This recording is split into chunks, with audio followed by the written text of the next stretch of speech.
My name is Chemi Shalev. I am the outgoing U.S. editor of Haaretz, and this is Aluf Benn. He is the editor of Haaretz, the editor-in-chief.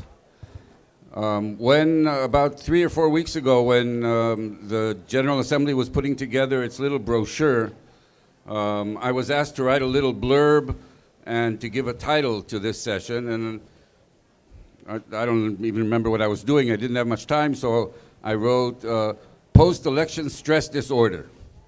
And I had no idea how accurate that was going to turn out. So that's what we're going to discuss, and Aluf will start. Well, Chemi, you know, we've been doing this for many years together, and I remember us covering the peace process back in the 90s and coming here every other week or so with prime ministers and so on. Obviously, in recent years, it has been different. And to me, watching this American election was done mainly through reading your pieces day by day, through the primaries and the final campaign, through the final hours. As an Israeli, was it easier to grasp the kind of upheavals and surprises that went through that campaign? First of all, I don't pretend to have foreseen the result. Neither I nor I think the vast majority of American journalists who were covering the story could not have foreseen. Perhaps I should have paid more attention to Israel, because now perhaps we can find some parallel lines between, first of all, the fact that the polls misread a certain segment of the population, which I think is quite similar in both cases, the kind of population that they misread, and also this phenomena of people not telling the truth to the polls, which we also know in Israel. Which is almost always twisted in one direction. Almost always in one direction. And so I think maybe, you know, if I would have paid more attention to the Israeli experience, then I would have. But you know, there were warning signs. Even for me, I traveled a lot. I remember I went to a rally, a Trump rally in Pennsylvania. That was about a month ago, and this was in my first Trump rally. It was quite rowdy and sort of unpleasant. But so I expected the same in this rally in Pennsylvania, and I went there, and I was really surprised by the makeup of the people who. There were a lot of people there. They waited for 3 hours for Donald Trump, and it was like a family fair. There was nothing sinister. There were no racist out. You know, nobody was shouting out anything bad. The atmosphere was different than what I had seen on television, even, and I think that was my first warning sign that perhaps me and everyone else are missing something here. And on the other hand, I have to say, in our defense, that the polls were really right. I mean, if you look at the polls, the national polls, they showed an average of about a 2% advantage for Hillary in the national vote, and that's what's going to happen. The problem is that they don't have national elections in America. They have the Electoral College. And this specific development in the Rust Belt states, nobody foresaw. Well, you know, the late Shimon Peres, you must recall that he was a perpetual victim of bad polling, giving him victories that never happened. And he used to say, reading polls is like drinking perfume. You know, smell it, but don't drink it. He was a victim of good polls, not of bad polls. Yeah. I forgot what I wanted to say. Anyway, let me ask you something. Having looked at it from Israel, and I want to ask about the Israeli public opinion. The polls were constantly saying that Israelis prefer Hillary to Trump, but Trump is better for Israel. But not by a wide margin. Not by a wide margin. It was split, even while it started, it was split. But I think this goes back to the fact that most Israelis on both sides of the political aisle shared deep mistrust of President Obama. And I think it goes back to his first trip to the Middle East back in 2009 when he visited Riyadh and Cairo and Turkey and skipped one little country in the middle of that trip. And over time, the right-wingers disliked Obama because he was anti-settlement.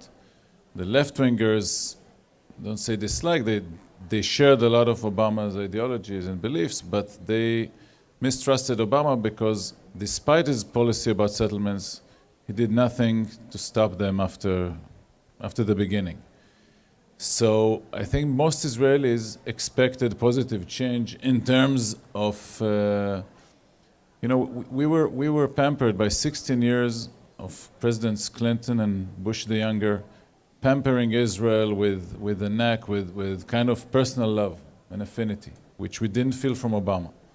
And I believe most Israelis expected that to come back maybe more by Hillary Clinton because of the family legacy, and less by Trump, although his campaign statements were, of course, much more pro-Netanyahu than Clinton's.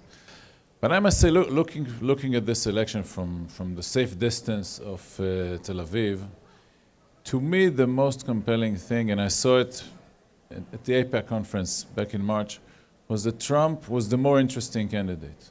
And most media reaction was to things that Trump said or did or were said about him or were disclosed about him.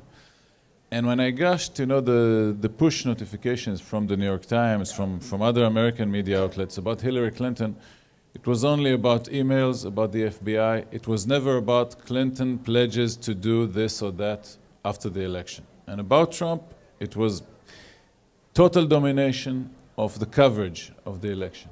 Or in other words, his story was more interesting to tell, which I think makes you a better candidate. And we know it from Israel. It's not just about policy. Looking back at our election, I don't think that if Herzog were the prime minister today, that foreign policy would have been much different, or that we would have seen the first Independence Day of Palestine. But he didn't have a compelling story. And Netanyahu all the time invented new enemies and new stories and new fights, which kept him dominating the media cycle. And I think that's the key to understanding that election beyond those deep sociological undercurrents in America, because my feeling from the beginning was that Hillary Clinton's problem was not the opponent, but the fact that many Democratic voters would stay at home. Again, something that I recalled from failures of the left in Israel in '96 and 2001, when people don't vote for the other side. They simply say, we don't support that candidate. And now reading the numbers, I think that was the key to understanding that election. I think it's interesting now, if I can, first of all, my impression was that in Israel, Trump's election was received with joy on the right wing by people in government. I think perhaps they misread. They misread. Trump had two Jewish advisors, David Friedman and Greenblatt. Yeah. Greenblatt, right? And they were like more or less Naftali Bennett, Jewish Home. They were giving out the most. I'm not sure that Trump really knew what they were saying, or that he cared much, and I'm not sure that that he has adopted what seemed to be like his a right-wing view from an Israeli point of view. And his first statement after the elections reminded, that he gave to the Wall Street Journal, reminded us more of the kind of statements that he put out in the beginning, which troubled the right-wingers about, how he would stay neutral and how his biggest ambition in life is to achieve an Israeli-Palestinian peace. And so what I'm saying is that I'm not sure that the celebrations in Israeli right-wing weren't premature. I think there's a nuance here, Chemi, because Trump may want a deal on two-state solution, which is, it's the official Netanyahu policy, or the policy of the moderate right or the center right in Israel. You don't feel there the moral issue of the settlement and occupation. So I don't think that you would hear from Trump or from a Trump administration backed by a Republican-dominated Congress the kind of reaction that we used to get from Obama's State Department every time a house was built. And the effort to portray the settlement and occupation as a moral issue, which, by the way, was shared also by Republicans, by Condoleezza Rice, for example. I have no doubt that you're right about that. I So- just don't. so But You Israelis don't like- see moral lecturing I know, to, but to Israel. from Israelis like to Trump. get excited about the moral lectures, but they're not really important. What's important is the U.S. administration taking upon itself to try to broker peace. And I think the verdict is out about that. And I'll ask you about this, I think if I was an Israeli, I would be even more worried about the possibility that the talk of the renewed friendship or cooperation or collaboration between the United States and Russia, given what seems to be a personal affinity between Trump and Putin, and Russia's new involvement in the Middle East. You know, if I want to portray nightmare scenarios from the point of the Israeli right wing, I can envision a peace conference summoned by the United States and Russia. It's like Yitzhak Shamir's old nightmares. Like Begin's and you know the Geneva conference of the 70s, which brought Sadat to Israel.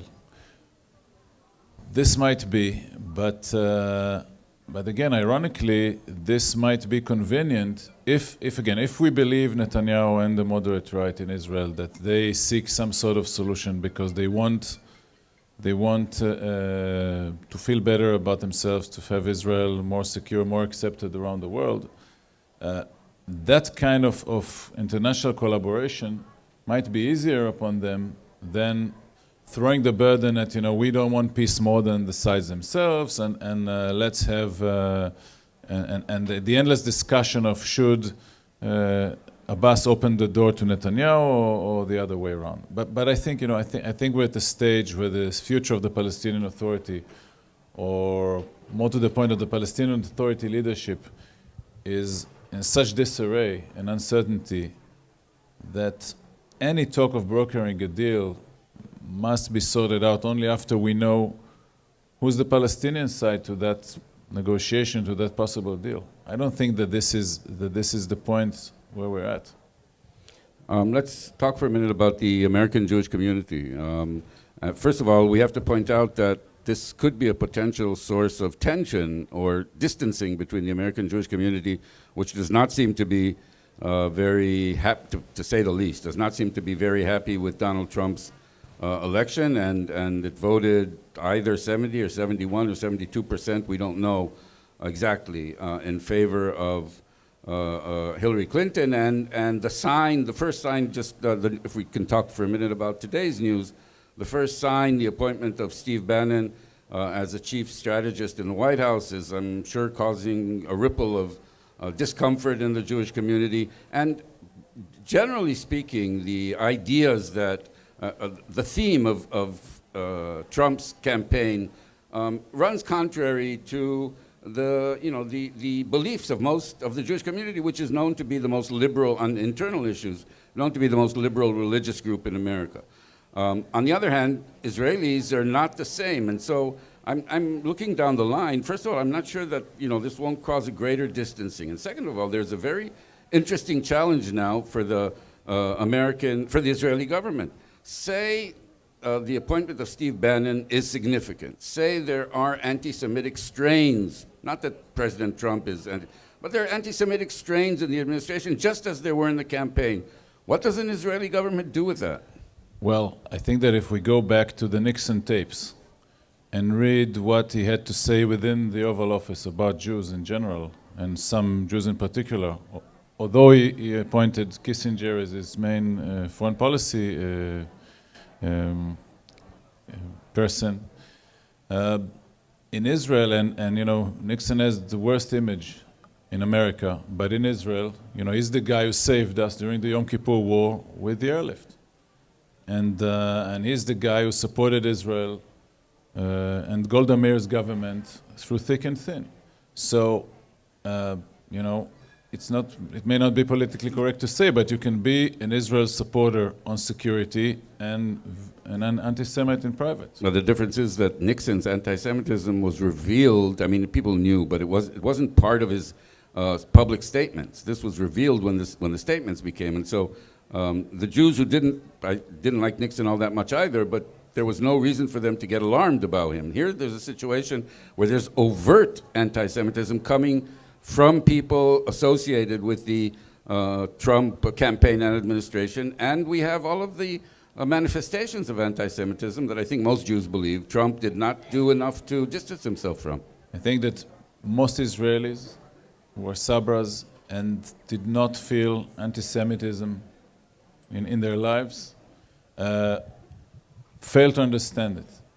It takes time to them. I mean, if someone speaks up and hugs the Israeli prime minister, and the wife calls the president-elect's wife, and there's this warmth and friendship, and you have these Jewish advisors saying how much the candidate loves Israel.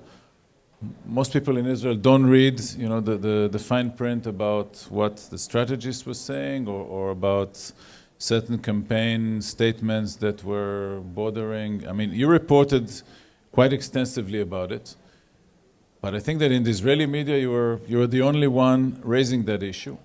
And I think that has to do that, unlike most Israeli reporters covering the story, you grew up here and you had a more first-hand understanding of anti-Semitism than I could ever have, or most of our colleagues.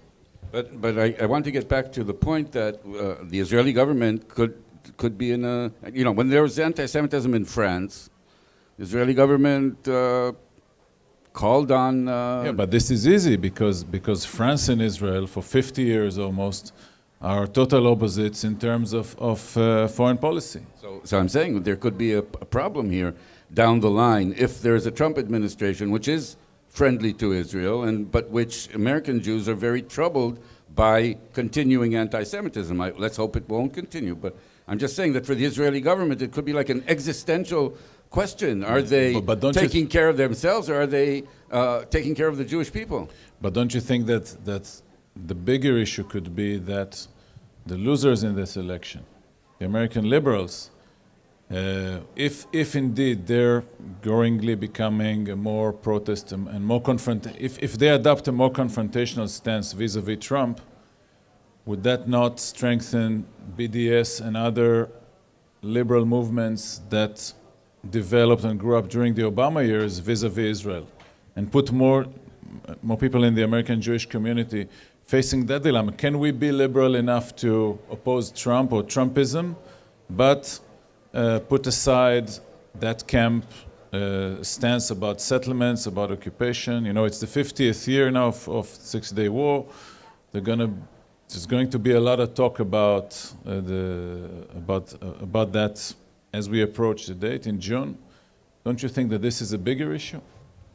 Well, I don't know if it's a bigger issue. It's certainly an issue. I think a lot of Jews supported Hillary Clinton because if Hillary Clinton would have been elected, the whole issue of the increasing anti-Israeli sentiment on the left of the Democratic Party would have been put off for 4 years at least.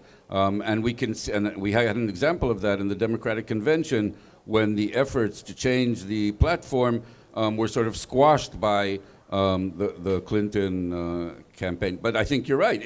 Especially if Donald Trump assumes a very overtly pro-Israeli policy, I think, and Israel becomes identified with Donald Trump, then I think for a certain part of the American Jewish community, a much larger part than today, there will be a distancing from both. But we don't know exactly what kind of policy Trump will have.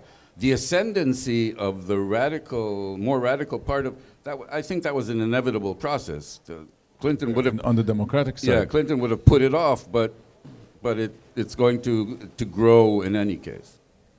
I agree, but then again, if America is divided, I mean, one of the usual criticisms of Netanyahu was that he tore apart the bipartisan support for Israel by going to Congress over the head of the Obama administration last year, and by a string of other actions, and supporting Romney more overtly in the 2012 election. Some people argue, we just published an op-ed by Hezkel Dror, one of Israel's preeminent political scientists, saying, well, Netanyahu bet, and he made the right bet. Maybe future historians would say that this was wrong, but politically he bet on the Republicans, and he won the House. But my question is, can there be any bipartisan agreement on any issue in America today And could you really isolate Israel from the polarization of the American political scene as kind of the last remaining bipartisan bastion? So was it Netanyahu's policy or was it inevitable? I think both. But I think a lot depends on Donald Trump. And since we don't know exactly what kind of president Donald Trump will be, he's like Dr. Priebus and Mr. Bannon, and he has this duality. It depends. I think that Donald Trump, and this is not connected to Israel, Donald Trump, if he wanted to, he could very well engage the moderate wing of the Democratic Party, and if he wanted to, he could, but at the risk of alienating a lot of the people who voted for him, and I'm not sure he's going to do that. But if he does go down, if he is a president like he was in the campaign, then you're absolutely right. The polarization will just grow bigger and bigger, and it will be very difficult. But the issue of Israel will depend on what his, if he'll be anti-Israel, then the way to pull the Israeli body politic together on the issue of Israel is only if the president will be anti-Israel. But in what sense can a president, and this one in particular, be anti-Israel? I mean, I can't really foresee Donald Trump, who wants to pull back from the Middle East like Obama, alienating any Israeli prime minister and tearing apart that alliance. First of all, because I don't see many candidates to replace Israel as America's stable ally and supporter in the Middle East, with a strong military force and stronger regional position.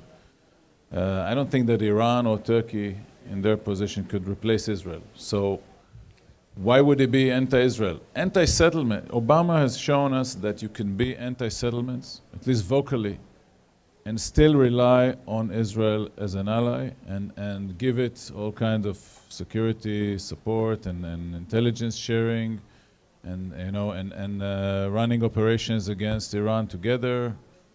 And even with the disagreement over the Iran deal, we know that the Israeli defense establishment said eventually took it as the lesser evil and preferred it to going to war against Iran. So in what sense can a Trump administration be anti-Israel? Well, first of all, as I said, I don't know exactly how Trump will behave. I think the only context is what we spoke before. If Trump decides that he does want to have a peace process, I don't know, you seem to indicate that the Israeli Prime Minister might be interested in that. But in the end, we all know what the deal will look like, more or less. And I'm not sure that won't create a very sharp clash between an Israeli Prime Minister and an American president. I think we should. Yeah. It's very hard here. Ministers all back bill to legalize West Bank outposts retrospectively. This issue, I believe, will play very, very badly amongst the American Jewish community, or most of it. My question is the timing immediately after Mr. Trump's election. Do you see the Israeli government thinking it has carte blanche now to do these things?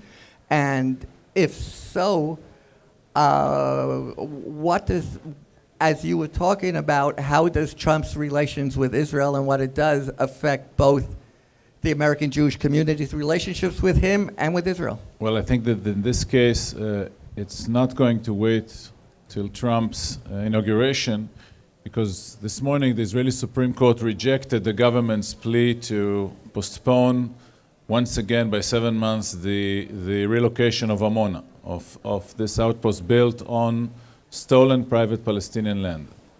And now the government faces either a constitutional crisis, enacting a law to what we call Supreme Court bypass laws to overcome this decision, this ruling, and basically confiscate that land under some complicated legal structure that I don't want to get into.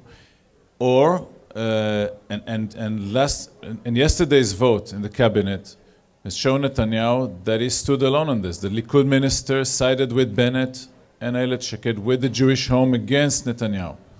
So either they're trying to enact a law to overcome the Supreme Court ruling at the risk of the outgoing administration taking the settlement issue to the Security Council, or trying to find some other way to overcome the issue. I think that Bennett took a stand that if indeed they're trying to relocate Amona, this coalition will fall apart, and we'll go into a next election campaign. My personal assessment, which is not shared by most of my peers in Israel, is that even if the Amona crisis is somehow bridged and they find a way around it, we're going to have an election next year, because the Bennett-Netanyahu coalition, its ideological coherence is not enough to keep it together. There's simply too much tension built in this odd partnership, and it's going to fall apart. If not over Amona, then over the next one. And here, any pressure, any intervention, any decision in the Security Council, any decision by Trump down the road, obviously it might accelerate or decelerate that Israeli election process. Here? You just talked a little bit about the potential for if Trump were anti-Israel, and I was just curious what you think of if Trump decides for his best partner in the Middle East to be Russia, although Russia is not in the Middle East, what that will do to a relationship between Trump and Bibi, and what it would look like if the U.S.'s best partner was Russia. Well, Russia is in the Middle East. Since the Russian, I call it invasion, that might have been invasion by invitation to Syria last year, Russia became the strongest military power bordering Israel. Not in terms of its sheer deployment, but clearly if you try to shoot down Russian aircraft, you're going to mess up with a superpower. And this has this puts immediate limits on the freedom of action of the Israeli Air Force in Syrian and Lebanese airspace. And it forces Netanyahu to go to Moscow every several weeks to consult with Putin. We just had Medvedev, the Russian Prime Minister, in Jerusalem last week. Clearly, Russia is now once again a major player in the Middle East. Is it a force for stabilization? In other words, preventing Hezbollah from attacking Israel because it has to focus on saving Private Assad? Or is Russia going to be a force for turmoil in the Middle East? And then Israel will be torn between. By the way, it happened before. It happened in the early 70s when the Russians backed Egypt in the war of attrition and eventually won the war of attrition against Israel in 1970. It is a major force to reckon with. And again, is Israel better served strategically by American-Russian alliance, which might be at the expense of China, but that's far away from our view of the world, causing trouble in Asia and elsewhere? Or Israel is better served by American-Russian confrontation, which gives both of them an incentive to court Israel? I think the jury is still out on that one. But clearly the Russian invasion of Syria was the most important strategic development in the Middle East in the past 2 years. Okay.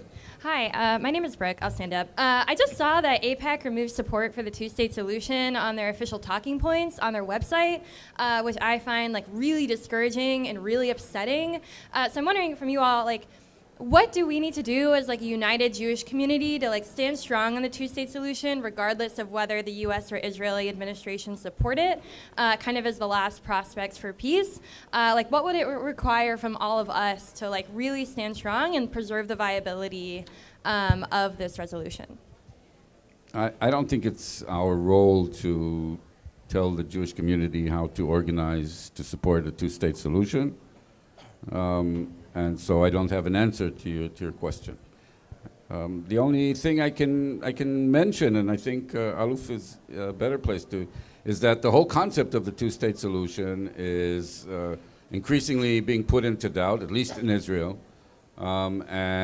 Therefore, it could be theoretical. I mean, the support for the two-state solution in Israel, or the thought that it's a viable solution, is decreasing all the time, and people are looking for other avenues. But I don't think, frankly, I don't think the two-state solution is the biggest worry right now for the American Jewish community.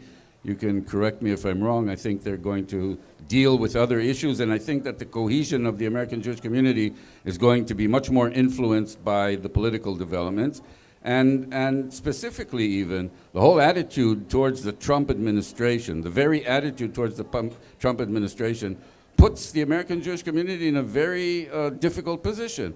There are people who voted for Trump, fine. Then there is the tendency, the historic Jewish tendency, to cooperate with whatever government is in power, which is also fine. But given that Trump, first of all, most Jews voted against him, and second of all, he arouses a lot of passion, this could be a much more difficult test for the Jewish community. I can foresee quite easily how part of the community supports Trump, another part says, well, we should support him because he's the president, we don't want to stand out, and another part is very upset by the first part's reaction. So I mean, I took it to a different place, but I don't think that the issue of the two-state solution, unless there is a peace process, which is a different question, I don't think that that is going to be very high on the agenda of the American Jewish community. I would add two short points. First of all, President Trump would tell you to read The Art of the Deal and come up with practical ideas from his book. But more seriously, he did put the issue back on the table in his short remark to the Wall Street Journal, which he could do without. This was not the prime issue on the minds of his interviewers. And it put it back on the table, at least as a concept, and which was interesting, unexpected. I did want to say that a couple of minutes ago you made a very nuanced point, which I think was right on, which is, yes, the U.S. administration has its view, ultimately, whatever the administration is on two-state solution, so-called settlements. But what we hope will not happen in this current administration, at least some of us at this conference hope will not happen, is a continuing hectoring of Israel at each stage of a house being built. And whatever the U.S. administration is, the nuance of not beating the heck out of Israel every time something happens when the world's falling apart is something that I think is a nuance that you made that I hopefully will come true.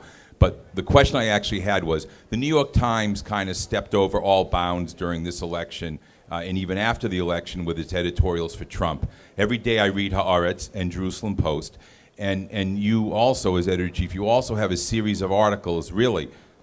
You're not a Netanyahu fan, the newspaper. So I'm wondering if you can take any parables and any thoughts, the parables between the Times and Haaretz, and what actually the results are. I mean, Netanyahu's been elected 3 times, 4 times in total?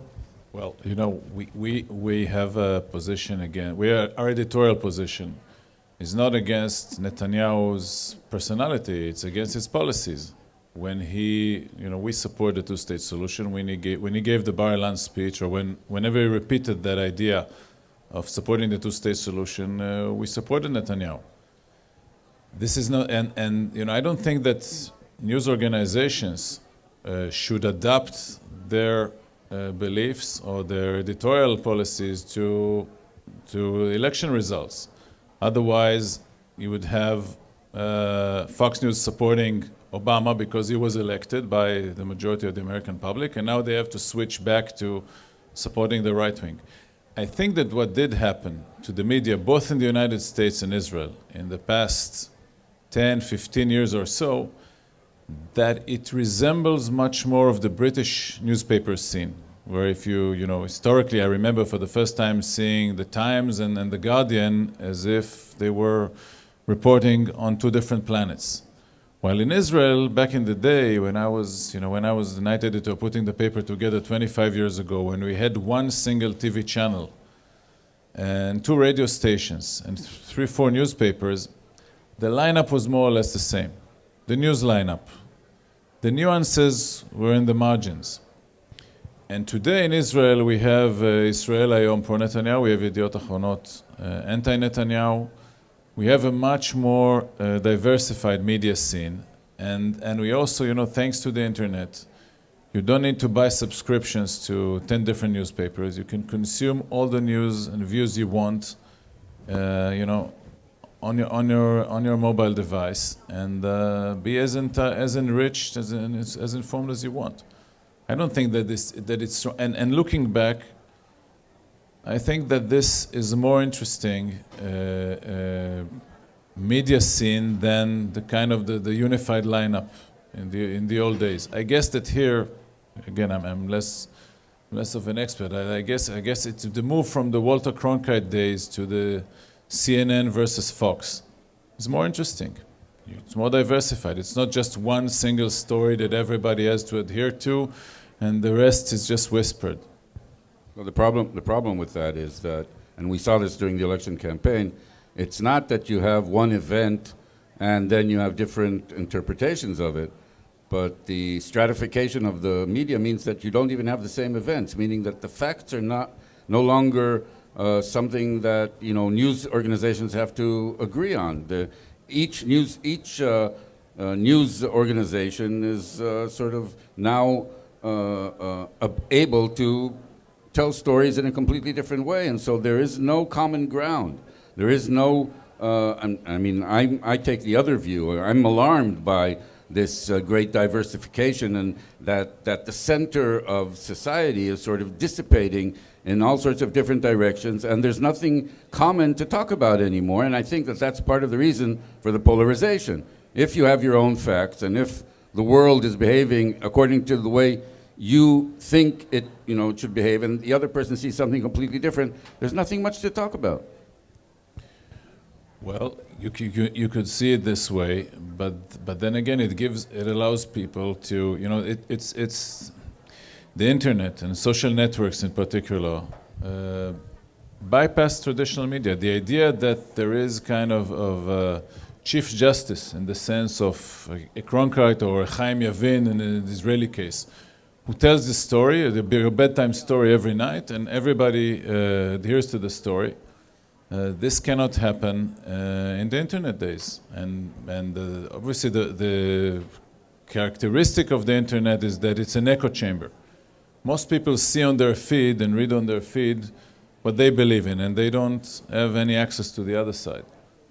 But then again, if that's what people believe in, and if that's how people want to express themselves or to feel belong, and once there is no single goal that everybody shares, as there was, I guess, in America during the Cold War, or in Israel during the peak of the fear of Nasser and the total Arab onslaught invasion and so on.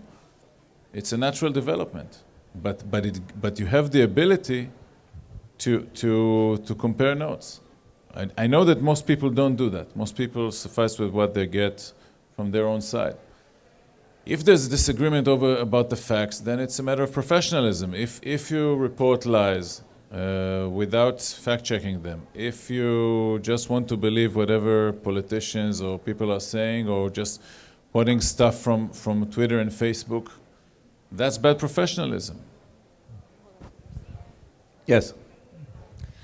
You indicated earlier that you thought that Trump's ascendancy to the White House could potentially, at least with Netanyahu, give him confidence to possibly move the two-state solution forward in some way. What about the other side of the political divide? Can Trump ever be seen as an honest broker to the Palestinians? And if not, do you see them trying to further internationalize this conflict and take it to the United Nations and to European capitals and to the college campuses and to demonize and isolate Israel more than they've already done? Well, there are different audiences there. First of all, if President Trump continues the policy of all his predecessors since 1967 and blocks any serious Security Council move about settlements and occupation by vetoing it, then the Palestinians can knock on that door as much as they want, but they'd get nothing. Now, Europe today is not Europe of the Venice Declaration of 1980, which legitimized the PLO. It's Europe that's torn apart by Brexit, by internal conflicts within European states. The leadership of Europe, Angela Merkel, has other issues to attend to other than the Palestinians and the Palestinian state. So I don't see that strong European voice that could change anything. In campuses, that's more, you're a better expert than me on campuses. But the risk here is not what someone would say on campus. The risk here is another intifada, another war in Gaza, another wave of terrorist attacks within Israel. That's the risk of Palestinian frustration, and not just, as much as the BDS campaign might be strong on campuses, it's not going to be, I can't compare it even to 1 week of the second intifada with buses and shopping malls being blown apart. And what that did to the Israeli society. That's a risk. And Palestinian frustration could lead to that. Faster than having European governments. I think it took the European Union like 10 years to decide on some rules about settlement products or something like that. It's not the most efficient mechanism in the world. I just want to add one thing. First of all, there is this element of Trump's anti-Muslim statements, which have portrayed him in a certain way in the Arab world. And on the other hand, there is what seems to be his very close relations with Egypt and with Sisi. And for me, the most interesting thing will be to see how Trump's relations with the moderate Arab states develop, and whether he develops the kind of access, say, that Israel, with the same countries that Israel has been developing. Egypt, Jordan, UAE, and Saudi Arabia. And that could affect the equation. I think that if there is a situation where if we look back at the Bush years, if Trump is perceived as being very unpopular in the international arena, and if he is perceived as being a right-wing president, and so on and so forth, I think that will probably cause a radicalization of the Palestinians. They will enjoy the support of more of the international community, and they may feel that, unfortunately, I think they may feel, one, that they should internationalize, and two, perhaps that they should return to using violence. There's always the question of the American funds for the Palestinian Authority. That's a stick that the Trump administration can always use. But again, we're talking here about a president that I don't think anyone can really predict what he's going to do about almost anything under the sun, definitely in the foreign policy. And say in domestic, it's a bit clearer. And so it's very difficult to speculate on, even though that's what we like to do, it's very difficult to speculate. But you did have an interesting point about being an honest broker, given Trump's attitude towards Muslims. I think we'll take one more question. Yeah. So as you know, candidate Trump talked a lot about ripping up the Iran deal. And President-elect Trump has not been as clear about what he's going to do. And I just was wondering if you could comment on what you think a Trump administration might do. I know that involves a little crystal ball gazing, but also just on sort of what is the thinking in Israel now that we know we do have a Trump administration coming in with respect to an Iran deal. With respect to? The Iran deal and the future. Well, in Israel, the security establishment, the leaders of the military and intelligence community have made it quite clear, off the record and semi-off the record, that the Iran deal is livable, that it kicks the problem at least 10, 15 years forward, and that they have no interest in trying to change it or to lobby against it, and so on. So, and frankly, my guess is that it would be left alone, especially if Trump is serious about building that alliance with Russia.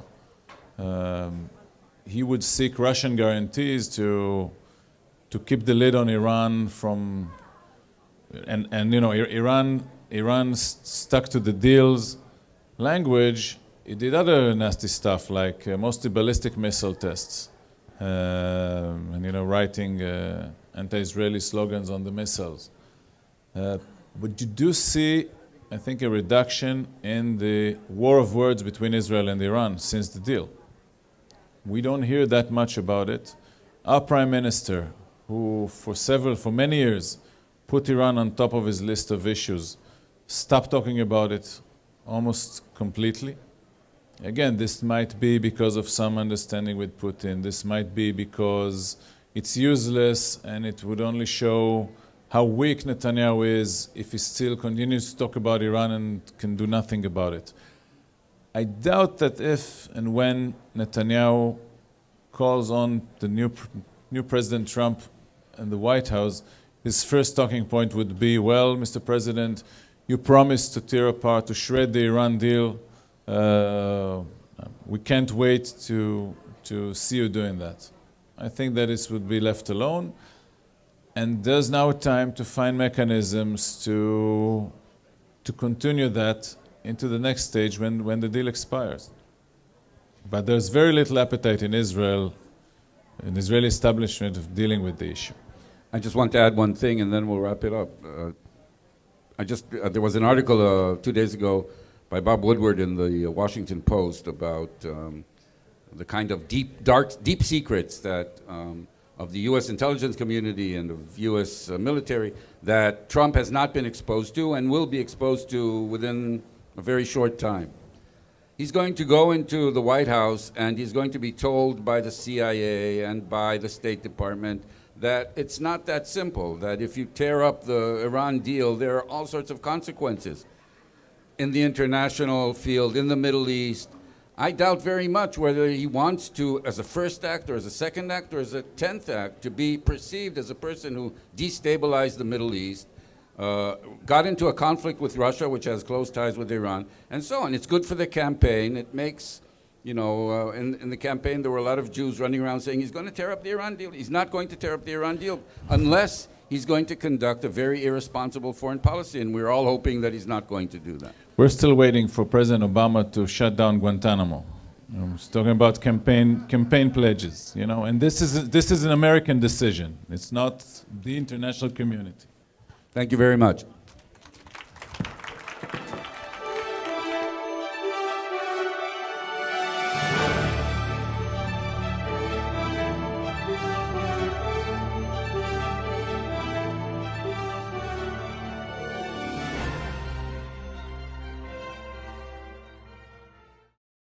We would be pleased to send a complimentary DVD of this program to anyone who wishes to support JBS, the Jewish Broadcasting Service, with a tax-deductible gift of $36, double chai or more, to the nonprofit organization Jewish Education in Media. Simply visit the JBS homepage and click on the Donate button to make a donation by PayPal or your credit card. And please indicate the program for which you would like a DVD. Or you can send your tax-deductible check made out to GEM, Post Office Box 180, Riverdale Station, Bronx, New York 10471. And again, please remember to indicate which program you would like to receive with our compliments. And we thank you for your kind support.